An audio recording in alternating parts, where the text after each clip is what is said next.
주님의 평화가 함께하기를 축복합니다. 영국의 BBC 다큐멘터리 행복이라는 책을 이렇게 거기에 책에 나오는 행복을 얻기 위한 방법에 관해서 심리학자들이 그 책을 엮었는데, 그 책에 보니까 여러 가지를 소개를 하고 있습니다만은 내가 몇 가지를 한번 소개하면, 먼저 제일 중요한 것은 행복이 뭐냐. 행복은 그 BBC 다큐멘터리 행복이라는 책에 마음의 평안을 누리는 것이다. 모든 심리학자들이 또 과학자들이 말하고 있는 게, 마음의 평안보다 더 큰 행복은 이 세상에 없다는 겁니다. 돈의 문제도 아니요, 지위의 문제도 아니요, 자기 명예의 문제도 아니고 마음의 평안을 누리는 삶, 그게 행복한 삶이라는 겁니다. 그게 문명이 발전된 나라에 살든 제3세계 국가에 살든 마음의 평안을 누리는 것보다, 평온함을 누리는 것보다 더 큰 행복은 없다. 행복하기 위해서는 여러 가지 그 책에서 소개하고 있습니다만은, 첫째는 자신이 좋아하는 일을 하라는 겁니다. 내가 좋아하는 일을 하게 되면은 행복물질이 우리 뇌에서 나온다는 거죠. 내가 좋아하는 일을 하게 되면은 시간 간 줄도 모르고 지루함도 없지 않습니까?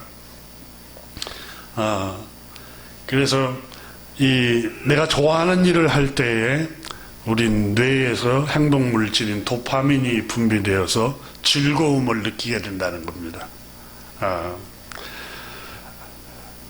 그래서 이 좋아하는 일을 하다 보면은 자신의 능력과 잠재력을 발휘하여서 성취감도 느끼게 된다는 거죠. 우리가 여러분 직장생활을 하면서 소득을 얻는 것도 성취감을 느끼기도 하고 즐거움을 얻기도 하지 않습니까? 둘째는 행복을 누리기 위해서는 모든 일을 할 때 긍정적이고 낙관적으로 생각하라는 거예요. 항상 긍정적으로 생각하고 낙관적으로 생각을 할 때에 우리가 행복한 삶을 누릴 수 있다고 얘기를 하고 있습니다. 그러니까 순간순간 낙관적인 생각을 하라는 거예요. 즐거운 생각을 하라고 그 책에서는 얘기를 하고 있습니다.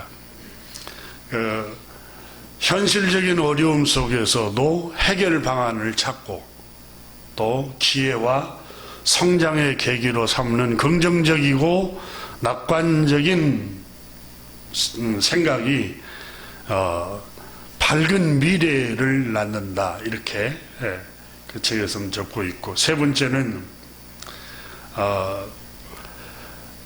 자책하지 말라는 거예요. 다시 말하면 자기 자신이 다른 사람에 비해서 조금 실력이 부족해요. 기술도 부족하고 또 지능도 약간 다른 사람에 비해서 더 느린 것 같기도 하지만 절대 자책하지 말라는 거예요. 그리고 자기가 자기 자신을 칭찬하라고 말합니다. 격려해 주라는 거죠. 그게 여러분 내비게이터 출판사에서 번역했던 발행했던 책 중에 자기에게 복음을 전하라. 자기 영혼에게 자꾸 복음을 전하라. 성경에 여러분 시편 42편 43편에 시편 기자가 그렇게 고백하고 있잖아요. 내 영혼아 어찌하여 낭망하며, 자기 영혼을 향해서 내 영혼아 어찌하여 너는 낭망하느냐. 하나님을 바라봐라.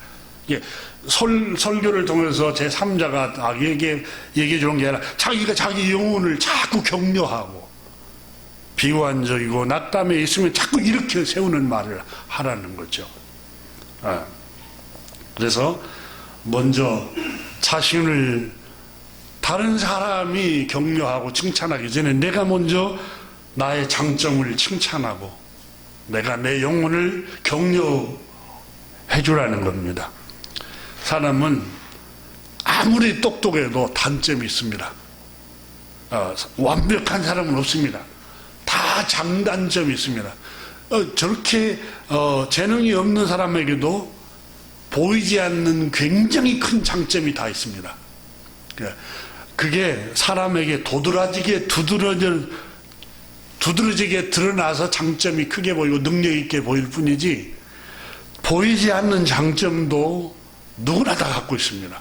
그래서 자기가 갖고 있는 내면의 그 장점을 칭찬하라는 겁니다. 이 책에서 그렇게 말을 하고 있습니다. 그래서 외부로부터 들려오는 부정적인 소리에 휘둘리지 말고 자꾸 자기가 자기 영혼을 격려하라는 거예요. 또 하나는 자기 자신에게 작은 보상과 선물을 하라. 행복하기 위해서는 자기 자신에게, 누가 선물하고 누가 자기에게 보상해 주기 전에 내가 나 자신에게 조그만한 거, 아주 사소한 것을 선물하고 보상하라는 거예요. 쉽게 말하면 매일매일 자기가 좋아하는 취미생활을 조금씩 하라는 거예요. 그게 자기에게 선물을 하는 거예요. 내가 좋아하는 운동을 하는 거. 저는 아침에 일어나서 나에게 선물을 합니다. 하나님의 말씀으로 묵상을 하면서 내 영혼을 또 선물하고, 그 다음에 밖에 나가서 아침 일찍 시원하고 찬 공기를 쐬면은 그렇게 상쾌해집니다. 그래서 저는 일어나면은 그렇게 나의 자신에게 큰 선물이 아니라 그런 선물을 나에게 하면서 주님께 감사하다, 그런 생각이 들고, 마음을 즐겁게 하는 또 건강한 음식, 간식을 자기에게 선물하라는 거예요. 여러분은 여러분이 즐기는 간식이 뭡니까? 저는 개인적으로 신선한 야채 좋아합니다. 아주 신선한 야채가 저기 입에 들어가면 그렇게 상쾌하고 즐거울 수가 없어요.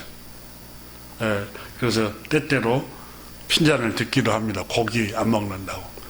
그런데 신선한 야채나 과일을 이렇게 나에게 선물하면 굉장히 상쾌하고 마음이 평안함을 누립니다. 또 차를 마시는 즐거움. 여러분, 때때로 자기 자신에게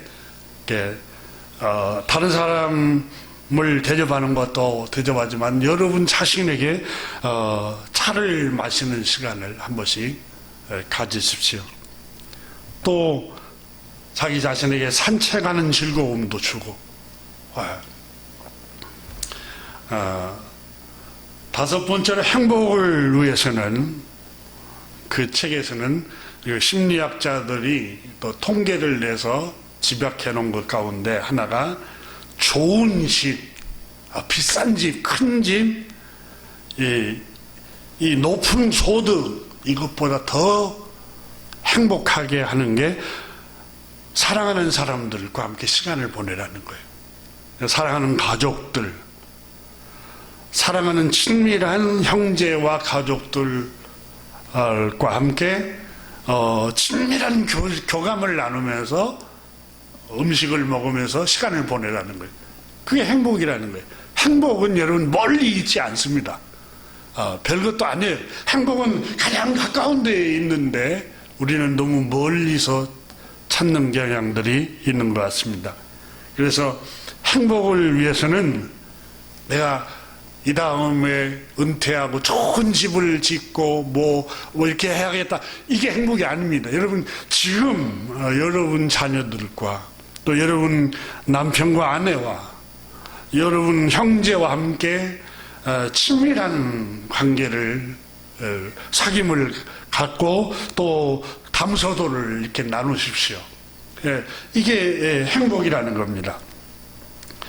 또 하나는 여섯 번째로, 어떤 도전과 난제가 있어도 낙관적으로 생각하라는 거예요.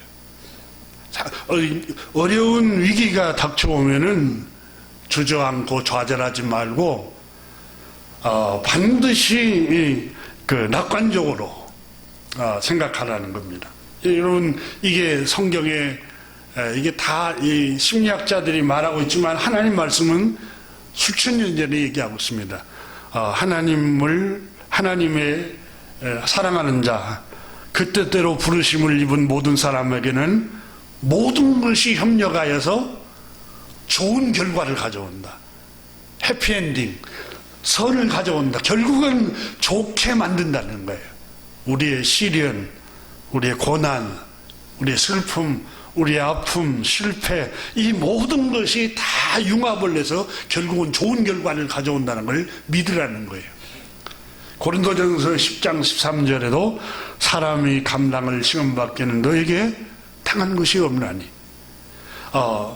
너희가 오직 하나님은 미쁘사 너희가 감당하지 못할 시험당함을 허락지 아니하시고, 하나님은 미쁘시다라는 말을 신실하다라는 말이 정확합니다.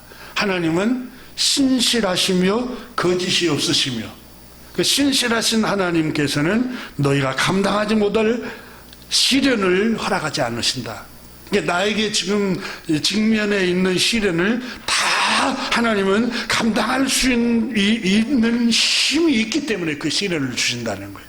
이런 낙관적인 믿음을 가질 때에 행복하다고 말씀을 하고 있습니다. 그래서 어떤 일상생활에 여러분 시련이 있고 고난이 있어도 거기에 굴하지 말고 낙관적으로 생각하라는 것입니다.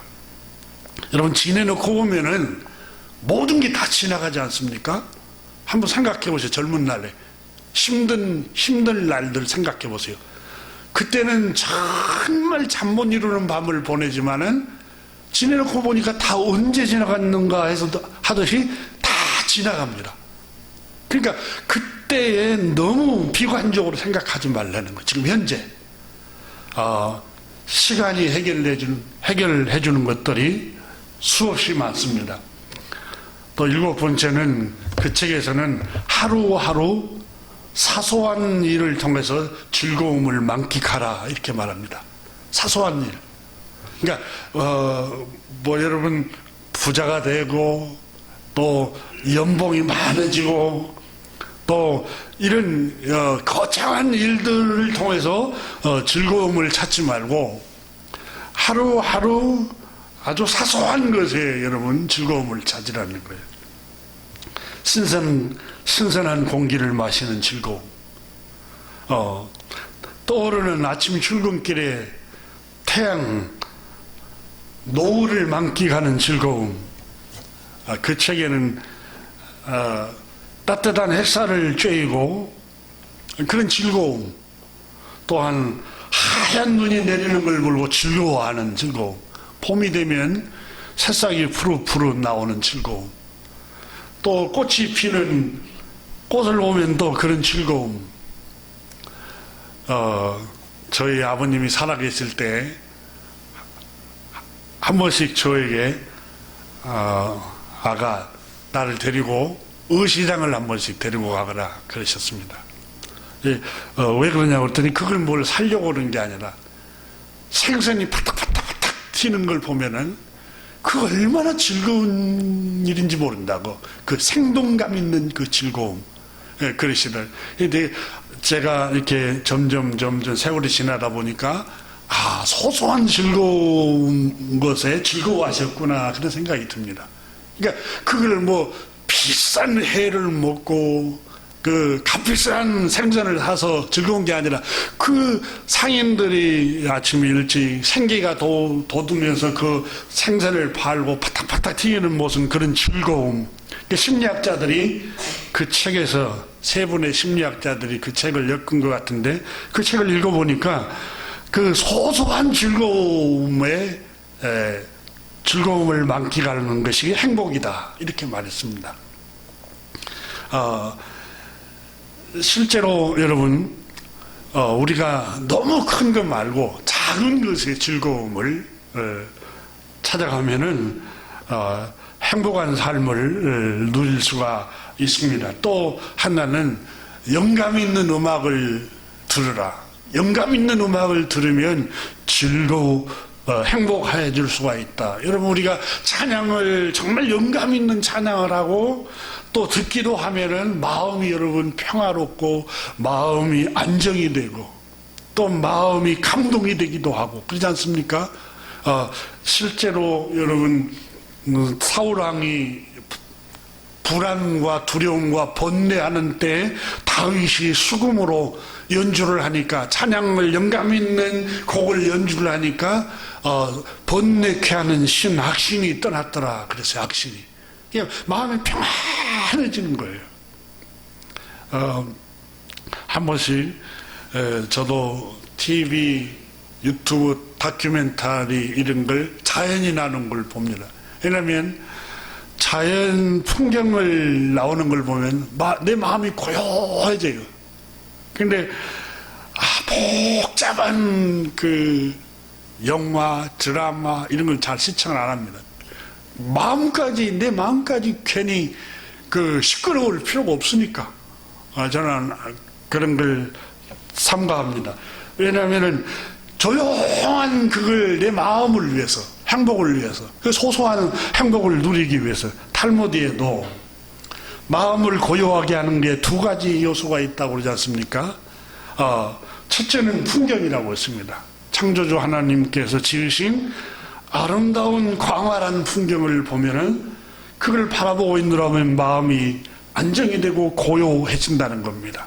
그래서 여러분, 때때로 일상에서 시간이 나면 산에도 등반하시고 또 자연이 있는 바다나 가까운 바다나 숲이 있는 또 시골 풍경을 짬을 낼 수 있으면 겨우 여러분 여행을 종종 하십시오. 그것이 여러분 마음을 평안하게 하는 또 하나의 방법입니다. 둘째는 영감 있는 음악을 부를 때, 이 찬양을 듣고 부를 때, 그리고 이 책에서 마지막으로 한 가지만 더 언급합니다. 그 행복한 삶을 누리기 위해서는 안락한 의자에서, 소파에서 앉아 있는 것보다 활동을 하라는 거예요. 활동을, 움직이는 활동을, 취미생활을, 채소를 가꾸든 정원을 가꾸든 꽃을 가꾸든 아니면 운동을 하든 산책을 하든. 오늘 성경에 우리가 읽은 아브라함 얘기가 나오고 있습니다. 계속해서 아브라함은 오늘 본문에 위기를 만납니다. 아브라함의 위기를 만나는 이 위기를 하나님의 은혜로 이것을 오히려 이 위기를 하나님 축복으로 바꾸는 기회로 삼습니다. 아브라함은 그의 인생이 모험이었습니다. 창세기 12장에 보면은 너는 너의 본토 친척 아비 집을 떠나 내가 네게 지시한 땅으로 가라. 내가 그 땅으로 가면 네게 복을 주겠다, 이렇게 약속합니다. 그러니까 너뿐만 아니라 너의 자손들에게도 복을 주겠다. 그러니까 아브라함이 그 음성을 듣고 나는 복을 받을 것이라는 꿈을 꾼 거죠. 이 땅을 떠나서 적과 꿀이 흐르는 저 가나안 땅으로 이주를 하면 나는 복을 받을 것이다라는 꿈을 꾸기 시작한 것입니다. 그래서 아브라함은 정착지를 옮기는 결단을 합니다. 이 정착지를 옮겼다가 오늘 본문에도 여러분 정착지를 옮겼습니다. 그러다가 변을 당합니다. 위기가 찾아옵니다.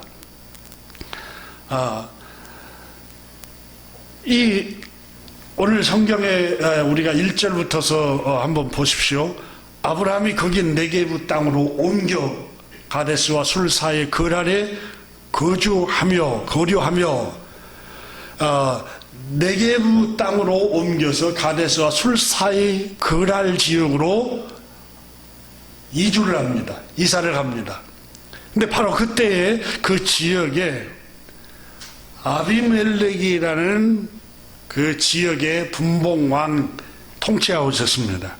그 왕이 아브라함의 아내 사라를 빼앗아서 취하려고 빼앗아가 버렸습니다. 그러니까 아브라함은 정착지를 옮기고 이주를 하다가 고난을 만난 겁니다. 여러분, 나무도 뿌리를 내린 곳에서 캐다가 다시 새로운 장소에 심게 되면은 몸살을 앓습니다. 그러잖아요. 몸살을 앓고 이렇게 잎이 말라가고 뿌리가 아직 내리지 않기 때문에 이게 정착지, 내가 정착한 그 지역은 뿌리를 내렸기 때문에 모든 게 다 편리합니다. 인간관계도 원활하고 또 직장도 원활하고 모든 게 다 편리하고 쉽습니다. 그런데 정착지를 옮겨가니까 모든 게 낯설습니다. 물도 설고 낯도 설고 이러다 보니까 불안하죠. 마음이 불안하기도 하고. 그런데 왜 아브라함은 이런 모험과 인생의 도전을 여러 번 할까요? 모험과 도전이 없이는 여러분 발전이 없습니다. 전혀 발전이 없어요. 이 모험을 하고 정착지를 옮겨가는 아브라함에게는 시련이 찾아왔습니다.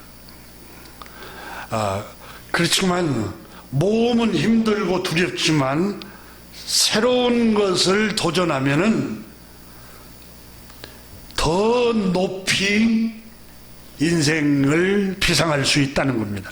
욥기 8장 7절 말씀에 내 시작은 미약하였으나 내 나중은 심히 창대하리라.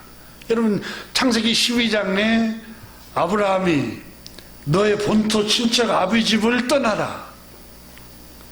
그러면 내가 너에게 어마어마한 복을 줄 것이다. 그러니까 지금 너 뿌리를 내리고 안정된 삶, 그 정착된 삶에서 터전을 떠나서 새로운 발상으로 모험을 하고 도전을 해봐라. 시련은 찾아오겠지만은 하나님 반드시 너를 지키며 너를 저주하는 자에게 내가 저주를 하며 너에게 복을 비는 자를 내가 축복하겠다 이 약속을 합니다. 이 말씀을 믿고 아브라함은 모험을 하게 됩니다. 본토 친척 아비 집을 떠나게 되죠. 근데 오늘 성경에 보니까 이 아비멜렉 왕이 통치하고 있는 이 지역으로 정착지를 옮겨왔습니다. 근데 아비멜렉 왕이 아브라함과 사라가 부부인 줄 모르고 이 사라란 여인이 누구냐라고 물으니까 아브라함이 내 여동생입니다 이렇게 말합니다. 사라에게 아브라함은 누구냐 물었더니 내 오라비입니다 이렇게 말합니다. 그러니까 이 아비멜렉이 아브라함의 아내 사라를 빼앗아서 첩으로 삼으려고 이렇게 빼앗아 갔습니다. 그리고 그날 밤에 취하기 전에 잠깐 잠이 들었는데 하나님께서 꿈으로 아비멜렉에 나타나셨어요. 나타나셔서 하시는 말씀이 오늘 본문 말씀을 한번 보십시오. 하나님께서 그 밤에 3절을 한번 보십시오. 그 밤에 하나님이 아비멜렉에게 현몽하시고 그에게 이르시되 내가 데려간 이 여인으로 말미암아 내가 죽으리니 그는 남편이 있는 여자임이라. 너 죽을 것이라. 아비멜렉이 이렇게 말합니다. 이 본문의 중심 요지는 여러분 우리가 읽어보면은 중심 내용이 뭐냐면 남의 아내를 빼앗아 취하려고 하는 아비멜렉에게 너 하나님께 저주받아서 죽고 싶으냐 이 말씀이에요. 범죄하면 하나님 너 죽여버릴 수 있어. 너 가정을 완전히 파괴시켜버릴 수 있어. 그러니까 이 본문은 하나님께서는 죄에 대한 심판을 말씀하고 있는 것입니다. 다른 가정을 파괴하는 사람을 하나님이 저주하시고 심판하시고 또 그 가정을 하나님께서 부숴버리겠다고 말씀하신 거예요. 자, 본문 말씀을 여러분 한번 보십시오. 6절 한번 보십시오. 하나님이 꿈에 또 그에게 이르시되 내가 온전한 마음으로 이렇게 한 줄 나도 알았으므로 너를 막아 내게 범죄하지 아니하게 하였나니. 하나님께서 말씀하신 아비멜렉에게 하신 말씀이 뭡니까? 너로 범죄하지 않게 하기 위해서 내가 꿈에 나타났다. 그리고 7절 한번 보십시오. 마지막 부분에 보면은 내가 돌려보내지 아니하면 사라를 아브라함에게 다시 돌려보내지 않으면 너와 내게 속한 자가 다 반드시 죽을 줄 알지니라. 쉽게 말하면 우리가 요즘 싸우다가 화를 보니까 너 죽고 싶냐? 그렇게 말하잖아요. 하나님 말씀하시는 거 아비멜렉이 너 망하고 싶으니? 너 완전히 하나님의 저주를 받아서 망하고 싶니? 이게 오늘 성경에 보면 이 본문도 음란한 죄에 대해서 말씀하고 있습니다. 이 말씀은 다음 주에 계속해서 함께 더 깊이 나누기로 하고, 먼저 아브라함이 만난 이 시련에 대해서 잠깐 더 살펴보도록 하겠습니다. 아브라함이 만난 이 시련은 새로운 도전을 하다가 만난 거예요. 새로운 도전. 모험을 하다가 만난 거예요. 그냥 자기 정착지에서 뿌리를 내린 곳에서 그냥 안정되게 살아가면은 이런 시련도 없을 텐데, 모험을 하고 꿈을 꾸고 더 큰 복을 받고 하나님의 약속의 말씀을 믿고 도전을 한 것 때문에 시련도 만난 거예요. 예, 모든 도전과 모험에는 시련이 동반됩니다. 고난이 동반돼요. 고난이 동반되고 시련이 동반되지 않는 모험과 도전은 없어요. 여행도 마찬가지입니다. 여행도 여러분 모험이나 똑같습니다. 바울 선생이 고린도서에 기록하고 있잖아요.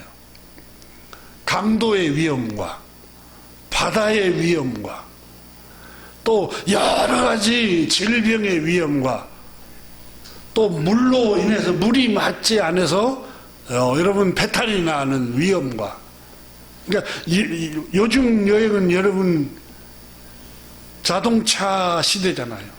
역주행해서 내게 달려들어서 나를 완전히 또 망가뜨리게 하는 위험도 따라오기도 하고, 우리 인생 자체가 여러분 모험입니다. 모험. 도전이고 모험이에요. 하나님의 은혜로 우리를 지켜주셔야 됩니다. 지켜주세요. 오늘 아브라함도 여러분 위기가 찾아왔지만 하나님께서 아브라함을 지켜주시잖아요. 자기 아내를 빼앗겼을 때 아브라함은 얼마나 잠 못 이루는 밤을 보냈을까요? 피눈물을 흘렸겠죠. 불안과 두려움과 초조 속에서 얼마나 많이 기도했을까요? 아브라함이 울면서 하나님 앞에서. 하나님께서 하나님 창세기 12장에서 약속하시지 않았습니까? 나를 저주하는 자를 내가 저주하겠노라고 하나님 말씀하시지 않았습니까? 그런데 내 아내를 빼앗아 취하려고 하고 저주하는 저 아비멜렉이 내 가정을 망가뜨리고 있는데 하나님 약속이 왜 맞지 않습니까? 이렇게 기도하지 않았을까요? 했을 것 같아요. 하나님께서 그 밤에 아비멜렉에게 나타나셔서 말씀하십니다. 꿈으로. 오늘 성경에 현몽하여 나타나셨다 말했습니다. 현몽이라는 말은 꿈으로 말씀하십니다. 성경에는 하나님께서 우리 인간에게 계시하는 계시가 가장 특별 계시가 성경이라고 말했습니다. 하나님의 최고의 선명한 계시는 성경입니다. 특별 계시가 성경이에요. 하나님의 말씀이 하나님의 계시예요. 우리에게 보여주는 거예요. 그리고 조금 희미하게 보여주는 게 간혹 가다가 꿈일 수 있어요. 꿈. 근데 꿈을 맹종하면 안 돼요. 너무 못 알아들을 때 하나님이 그렇게 보여주실 때가 있어요. 하나님 말씀으로 못 알아들면. 이게 하나님께서 오늘 성경에 보면은 2번씩이나 아비멜렉에게 말씀을 합니다. 2번씩이나. 여러분 요셉에게도 요셉이 바로 왕이 꿈을 꾸잖아요. 아주 그 파리한 배싹 마른 암소가 그 살찐 소를 잡아먹은 거. 그리고 그 곡식도 꿈을 2번 꾸잖아요. 곡식도. 그 거듭 꿈을 꾸는 것은 하나님이 행하실 일입니다. 라고 말하잖아요. 거듭. 똑같은 걸 반복해서 하나님이 못 알아들으니까, 말씀으로 아무리 해도 못 알아들으니까 꿈으로 하는 거예요. 꿈이 좋은 은사가 아니에요. 못 알아들으니까 꿈으로 하시는 거지. 야, 저 사람 꿈으로 자꾸 계시받으니까 뭐가 있는가 보다. 그게 아니라 그 사람 너무 못 알아들으니까 그렇게 말씀하시는 거예요. 꿈 꾼다가는 사람한테 속지 마세요. 얼마나 못 알아들으면 꿈으로 보여줄까, 이 생각을 해야지. 자, 어쨌든 오늘 본문 말씀에 아비멜렉에게 하나님께서 말씀하십니다. 내가 데려간 이 여인으로 말미암아 내가 죽을 것이다. 3절에 말씀합니다. 여러분, 왕이면 뭐 하겠어요? 권력자면 분간을 못해요. 분간을. 에? 이게 죽을 일인지 죽을 짓인지 행복할 일인지 잘 몰라요. 사람이 여러분 눈에 탐욕의 눈이 가리면은 분별을 잘 못해요. 내가 너무 욕심이 나니까 분별을 잘 못한다고요. 분별을. 그러니까 여러분 누가 혹시 이거에서 돈 벌었다네 하면은 다 기가 쏠게 된 욕심이 납니다. 그 욕심이 날 때 중단해야 돼요. 따라가면 안 돼요.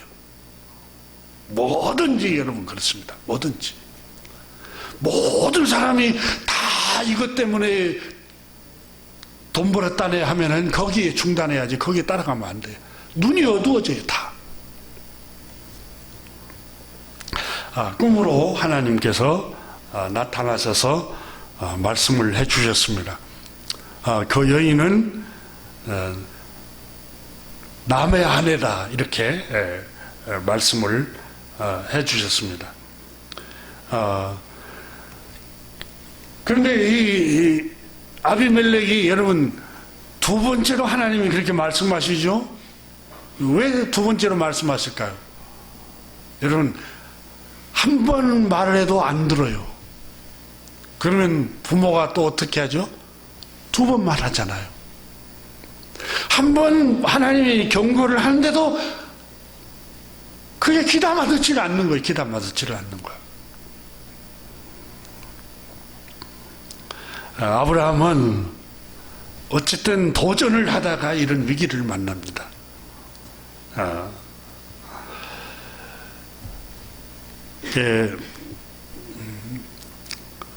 미국의 교육학자이자 작가인 레오 버스칼글리아라는 사람이 살며 사랑하며 배우며라는 책을 썼습니다. 이 책에 보면은 인생에서 가장 큰 위험은 아무것도 감수하지 않는 것이라고 했습니다. 아무것도 감수하지 않는 것. 도전하지 않으면 기회도 오지 않고 발전하지도 않지만 위험 요소가 줄어들어요. 근데 대신 기회도 오지를 않아요. 또 더 높이 더 멀리 비상을 못해요. 믿음의 조상 아브라함이 복을 받고 살아가는 것은 성경은 오직 하나님의 은혜요 믿음 때문이라 이렇게 했습니다. 믿음 때문이라. 아브라함이 복을 받은 것은 말씀을 믿는 믿음 때문이다 그랬어요. 그리고 이 믿음은 여러분 신약 성경에 성령님이 주는 은사다 그랬어요. 은사. 고린도서에. 그러니까 아브라함이 스스로 발견한 게 아니라 그 믿는 믿음을 하나님께서 주신 거예요. 믿음을. 히브리서 11장에 믿음은 바라는 것들의 실상이요 그러세요. 바라고 있는 것이 현실로 이루어진다는 거예요. 믿음은. 그런데 아브라함이 여러분 믿었던 거에 뭡니까? 창세기 12장을 한번 보십시오. 창세기 12장을 보면은 아브라함이 믿었던 믿음이 있어요. 자,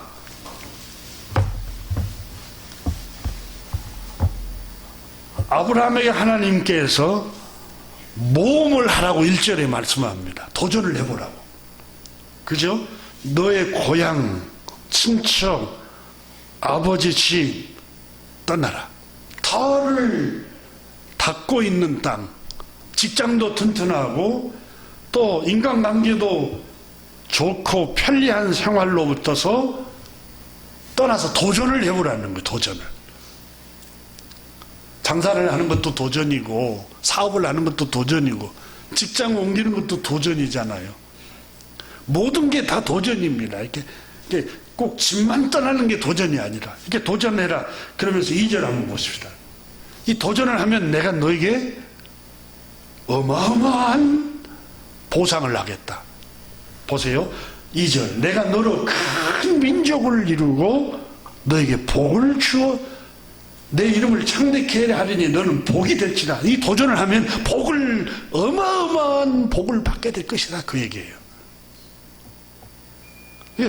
주저하지 말고 도전을 할 때 하나님께서 기회도 주시고 복을 주겠다고 말씀하시는 거예요. 그리고 3절을 보십시오.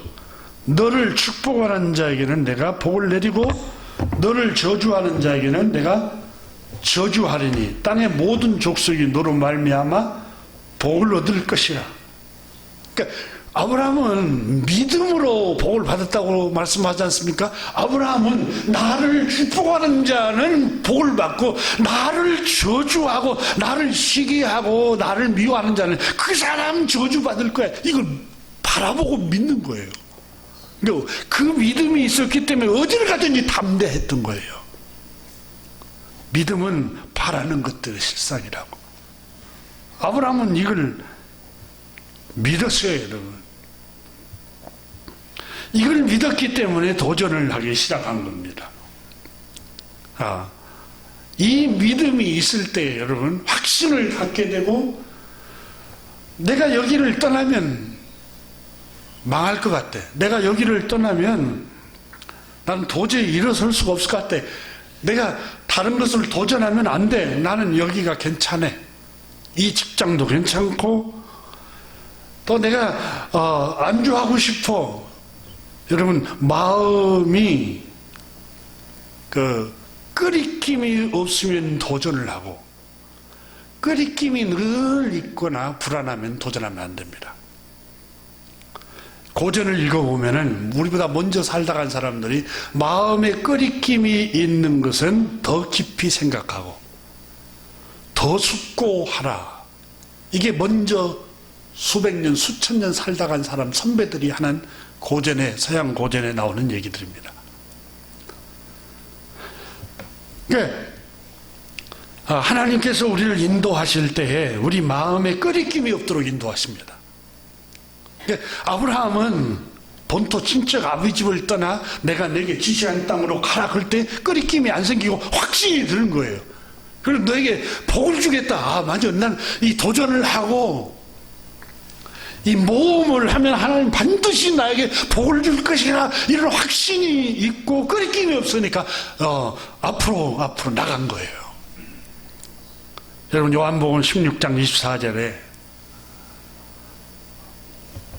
말씀이 육신이 되어오신 하나님 우리 주 예수 그리스도께서 제자들에게 이렇게 말씀하셨어요.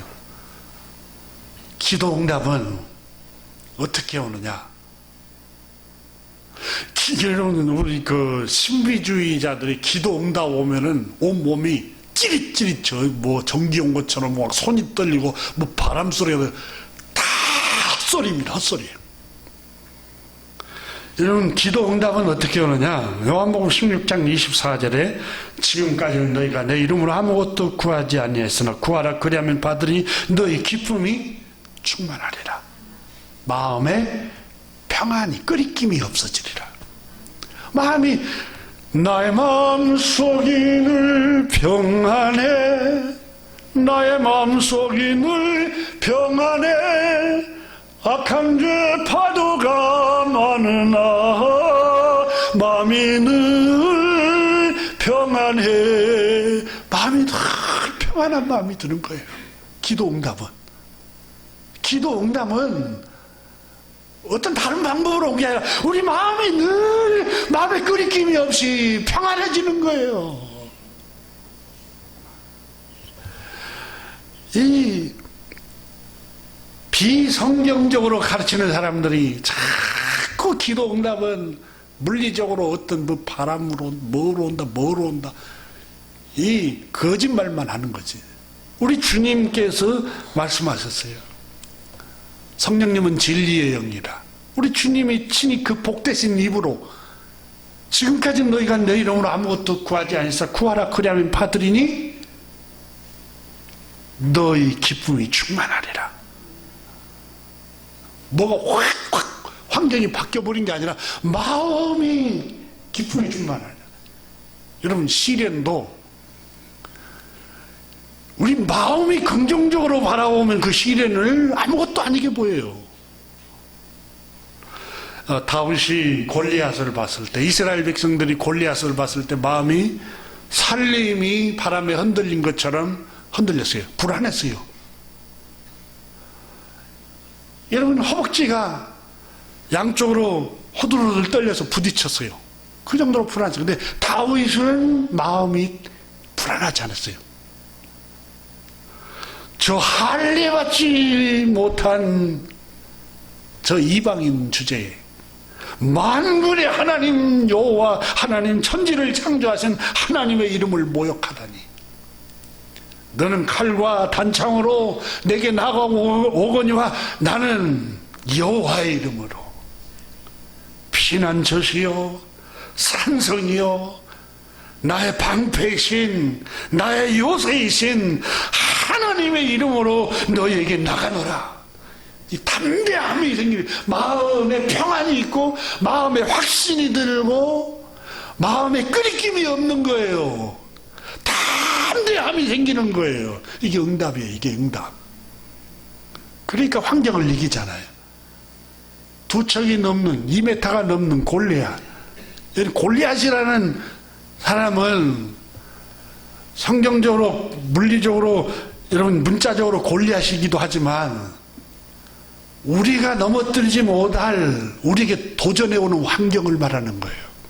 시련 우리를 집어삼키려고 하고, 우리를 불안하게 하고, 우리를 늘 두렵게 하고, 우리를 늘 침울하게 하고 좌절케 하는 그 환경을 말하는 거예요. 그 환경을 다윗은 마음에 담대함이 있으니까 이겨내는 거예요.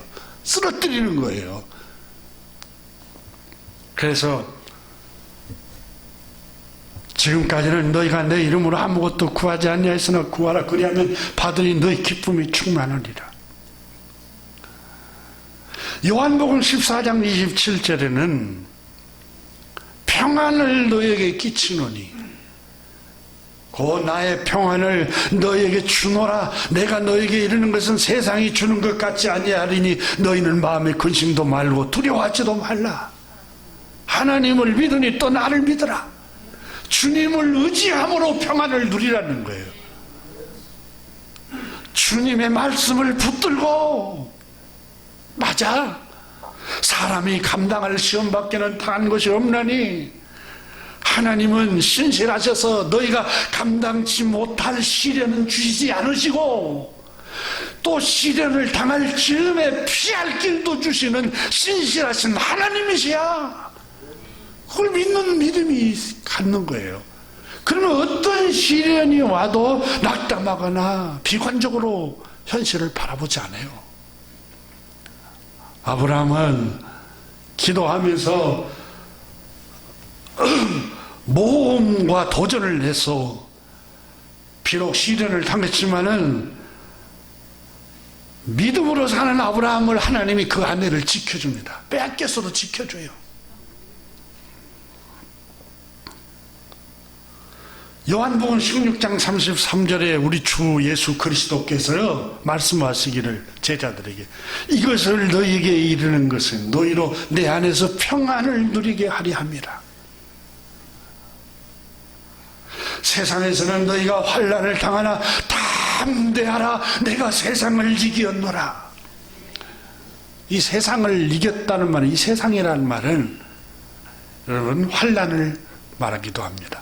세상 유혹, 시련,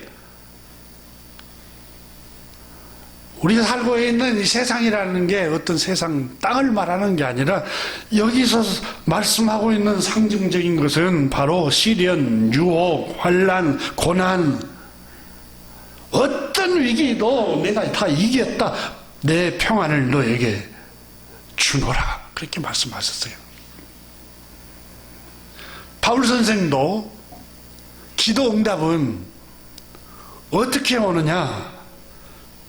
빌립보 교회에 보낸 서신에서 이렇게 말했어요. 빌립보서 4장 6절 7절에 아무것도 염려하지 말고 모든 일을 오직 기도와 간구로 하고 여러분이 바라는 것을 감사한 마음으로 하나님께 아뢰십시오.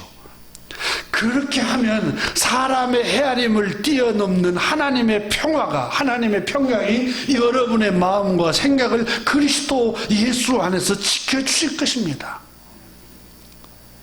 아무것도 염려하지 말고 오직 기도와 간구로 여러분이 바라는 것을 감사하는 마음으로 아뢰면은 여러분 마음과 생각을 하나님의 평화가, 그리스도의 평화가, 하나님의 평화가 여러분 마음을 지켜주실 것입니다. 기도 응답은 마음의 평안으로 온다고 나와요.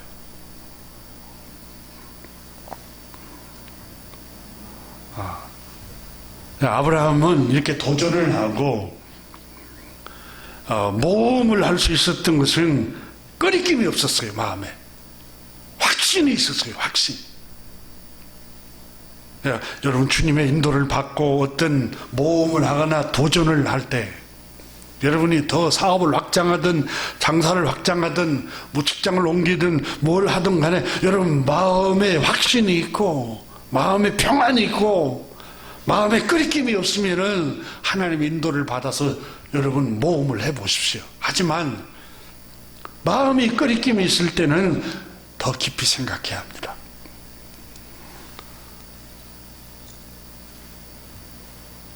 아브라함은 마음에 확신이 있었습니다. 평안이 있었고. 그래서 히브리서 11장에 아브라함이 고향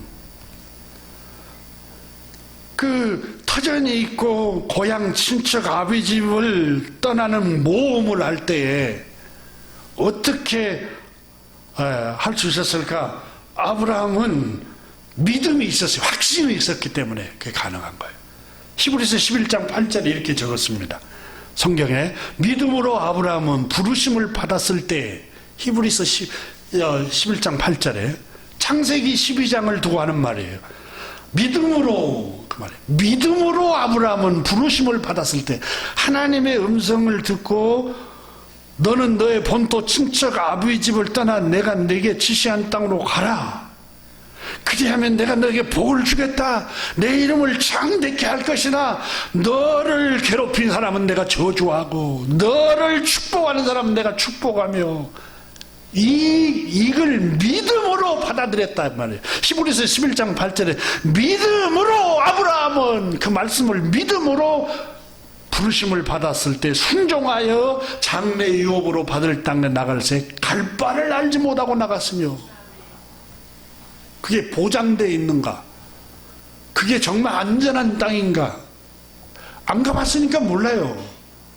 그런데 약속의 말씀을, 마음에 주신 하나님의 그 담대한 약속의 말씀을 믿음으로 모험을 했다는 거예요. 믿음으로. 하나님께서 우리에게 주시는 이 믿음이, 아브라함에게 마음속에 주셨던 믿음이 아브라함으로 하여금 어마어마한 엄청난 일을 하게 하셨던 겁니다. 근데 아브라함이 약속의 말씀을 믿고 떠나잖아요. 그 히브리서 12장에 보면은 아브라함이 4절을 보십시오. 여호와의 말씀을 따라갔고 그랬어요. 하나님 말씀이 확신을 준 것을 따라간 이유가 뭐예요? 믿으니까 따라가잖아요. 모험을 하기 시작했어요. 말씀을 믿고 모험을 하고 도전을 했는데 10절에 가보세요. 12장 10절에 보면은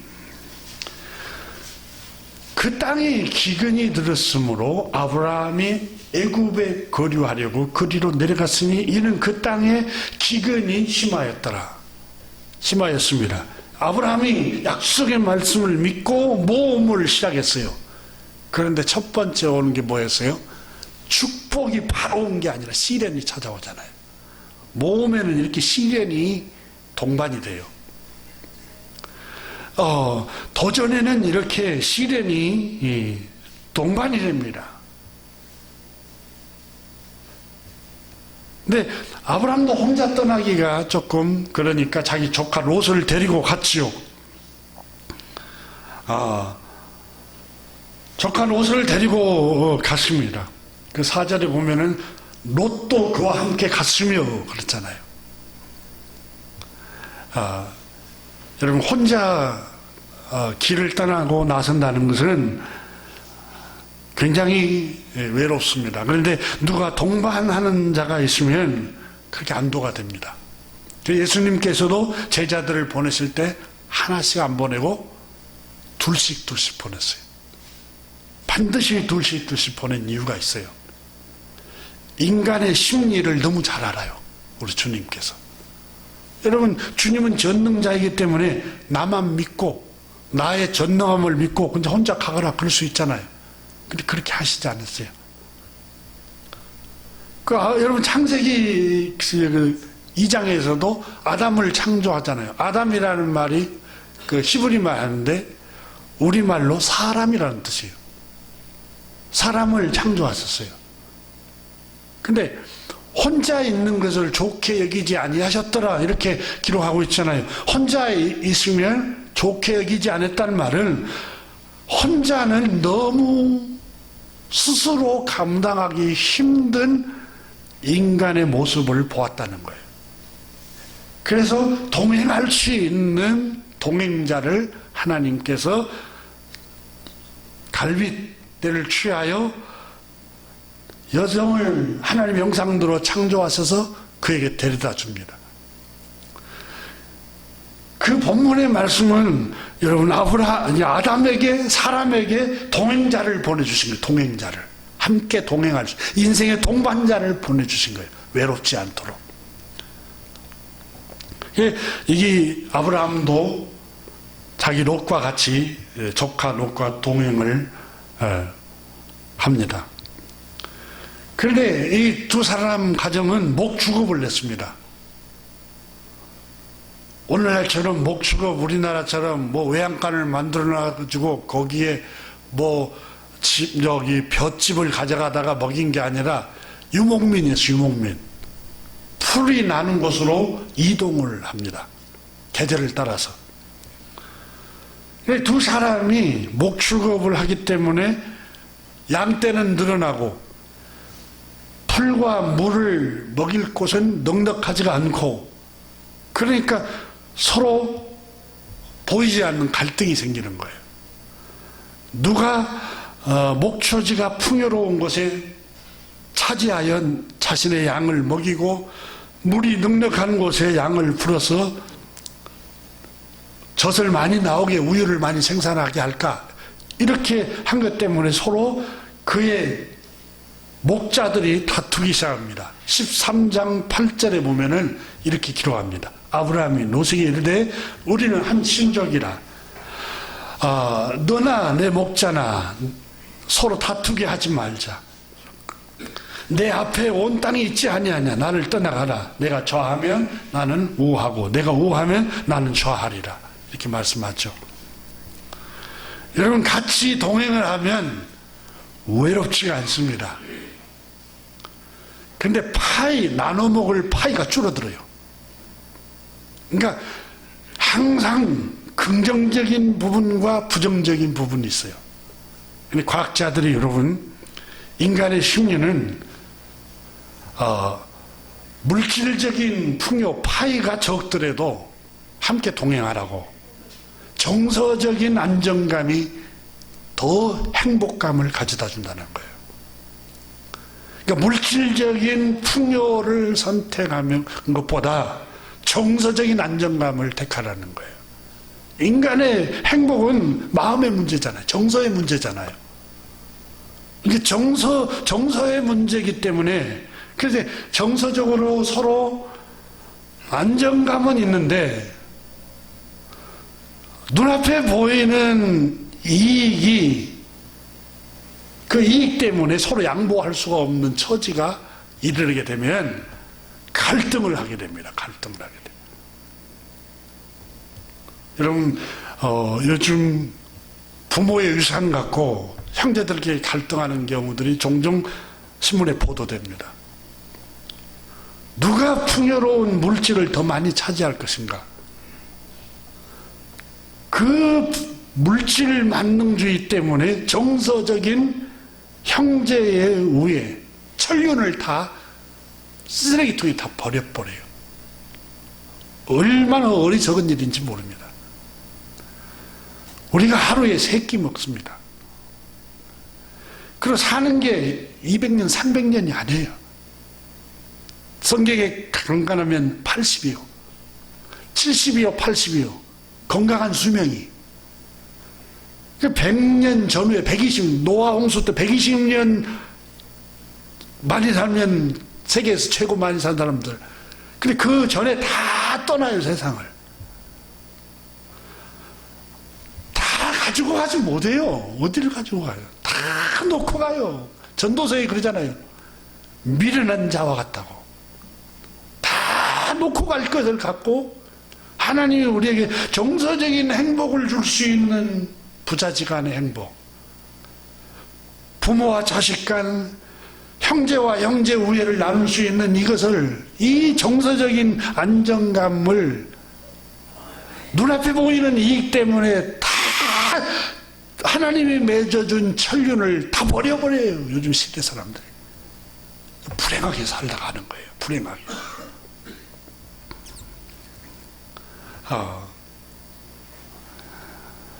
아브라함은 하나님께 왜 복을 받았느냐면 믿음으로 하나님이 약속을 하셨잖아요. 아브라함에게는 꿈이 있었어요. 마음에 꿈꾸는 게 하나님이 나에게 복을 줄 것이라는 꿈이 있었어요. 그래서 이 눈앞에 보이는 이익을 포기합니다. 눈앞에 보이는 득이 되고 이익이 되는 것을 내려놓습니다. 여러분 생각해 보세요. 어떤 땅이 물이 풍요롭고 초목이 무성한가? 아브라함 계산 못하겠어요? 다 계산할 줄 알죠? 어떤 게 이익이 되고 어떤 것이 덕이 되고 어떤 것이 손해가 되고 해가 되는가, 여러분 손실이 되는가, 이걸 다 알죠. 그런데 그게 연연하지 않아요. 왜요? 약속의 말씀을 믿는 확신이 있었어요. 확신이. 여러분 고사성어에 소탐대실이라는 말 있죠. 작을 소, 그 다음에 탐내는 것, 큰 것을, 작은 것을 탐내다가 큰 것을 잃어버린다고. 이 소탐대실이라는 말은 수백 년, 수천 년 동안 우리 먼저 살다 간 사람들이 고사성어를 써서 후대 사람들에게 교훈을 합니다. 예, 작은 이익을 보려고 하다가 진짜 중요한 것을 다 놓쳐버리는 거예요. 우리 속담에도 빈대 잡으려다가 소가 삼간 태운다. 빈대 한 마리 그 조그마한 이익을 취하고 계산하다가 진짜를 잃어버리는 경우들이 많아요. 눈앞에 나에게 이익이 되는가? 득이 되는가? 손해가 되는가? 여러분 이것만 늘 계산하고 있고 따지고 있으면 다 잃어버려요. 다. 제일 먼저는 관계가 깨져버립니다. 부모와 자식 간의 관계가 깨져버려요. 계산만 하고 있으면. 부부간에도 계산을 하고 있잖아요. 관계가 깨져버려요. 우리 이상이 없는데요. 같이 살지만 마음의 관계가 깨져버려요. 인심을 잃어버려요. 사람 마음을 잃어버려요. 동양고전에 다 잃어도 덕을 잃지 말라고 그러잖아요. 물질을 조금 잃어도 괜찮아요. 조금 다른 부분에 손해가 나도 괜찮아요. 그런데 덕을 잃지 마라. 인심을 잃지 말라는 거예요. 생각해 보세요. 내가 사업을 하고 장사를 해요. 계산을 막 하다가 이익을 막 취해요. 근데 오는 사람들, 단골들이 생각해요. 야, 너무 이해받고 너무 계산만 한다. 마음이 멀어지기 시작합니다. 점점 마음이 멀어지면 그 가게에 오겠어요? 뜸하다가 점점 안 오게 됐어요. 그래서 소탐대실이라고. 여러분 작은 이익을 취하다가 다 잃어버려요. 사람을 잃어버린다니까요. 사업을 해도 장사를 해도 좀 멀리 보세요. 멀리. 넓게 보고 멀리 보고. 인간관계도 마찬가지예요. 인간관계도. 이 아브라함은 내가 우하면 내가 좌하고, 네가 좌하면 내가 우하고, 너가 이득이 되고 너가 손실이 없는 데를 네가 먼저 택해라. 아브라함이 자기 조카 노색에 양보를 하잖아요. 이게 믿음이에요. 믿음. 약속의 말씀을 믿는 믿음이 있기 때문에 그게 가능한 거예요. 믿음이 하나님 나는 복을 주실 것이다. 여기서 계산해서 내가 이익을 못 얻을지라도 하나님이 나에게 복을 주실 거야. 기회를 주실 거야. 언젠가는 주님이 다른 기회를 통해서 나에게 복을 주신다는 그 약속의 말씀을 믿기 때문에 여러분 마음을 비울 수 있는 거예요.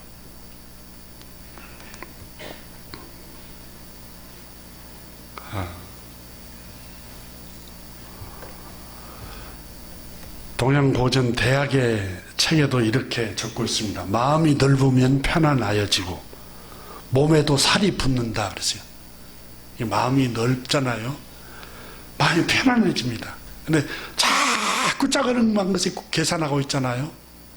그럼 마음도 조불조불해지고 또 마음도 편안하지 않아요. 비워버리면 넓은 마음을 품고 하나님의 약속의 말씀을 믿으세요. 오늘 성경에 아브라함은 모험을 할 수 있었던 게 믿음입니다. 믿음. 믿음으로 모험을 했지만 시련을 당하게 되죠. 이 시련을 당할 때 하나님이 보호를 해줍니다. 바로 아비멜렉이 꿈에 나타나셔서 자기 아내를 건들지 못하도록 하나님께 지켜주십니다. 사랑하는 교회 여러분, 약속의 말씀을 믿고 담대하게 살아가시기를 주님의 이름으로 축복합니다. 기도합니다. 하나님 아버지 감사합니다. 오늘 아침에 저희들이 주님의 말씀을 함께 은혜를 나누면서 하나님 아버지 우리가 소탐대실하지 않도록 약속의 말씀을 믿음으로 하나님 아버지 눈앞에 보이는 것 작은 이익에 연연하지 않고 하나님의 약속의 말씀을 바라보게 하여 주옵소서. 그 약속의 말씀을 믿고 확신하고 바라보고 그것이 이루어질 것을 마음에 믿는 믿음을 주시기를 기도합니다. 또한 주님, 내가 추진하려고 했던 것들 꺼리낌이 있으면 더 기도하고 더 생각하게 하시고 평안이 있고 담대해지고 또 주님 꺼리낌이 없는 길로 주님이 인도하실 때 담대한 마음으로 모험도 하고 도전도 해볼 수 있도록 하나님께서 우리를 인도해 주시기를 기도합니다. 사랑하는 교우들 가정과 영혼이 잘 되게 하여 주시고 하는 일마다 주 안에서 모든 것이 평안해지고 잘 되도록 은혜 베풀어 주옵소서. 예수 그리스도 이름으로 축복하며 기도드립니다. 아멘.